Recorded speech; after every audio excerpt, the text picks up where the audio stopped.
السلام علیکم ورحمۃ اللہ وبرکاتہ۔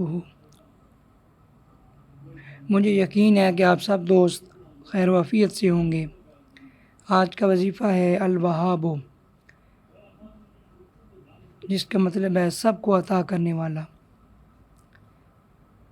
جو شخص چاشت کی نماز میں آخری سجدے میں 100 مرتبہ پڑھے تو اللہ تعالیٰ اس کو غیب کے خزانوں سے عطا فرمائیں گے۔ میرے پیارے دوستو، چینل بنانے کا مقصد یہی ہے کہ ہم سب کو آخرت کی فکر ہو اور آخرت کی تیاری کرنے کی بھی فکر ہو۔ میرے دوستو، آخرت بہت بڑی ہے۔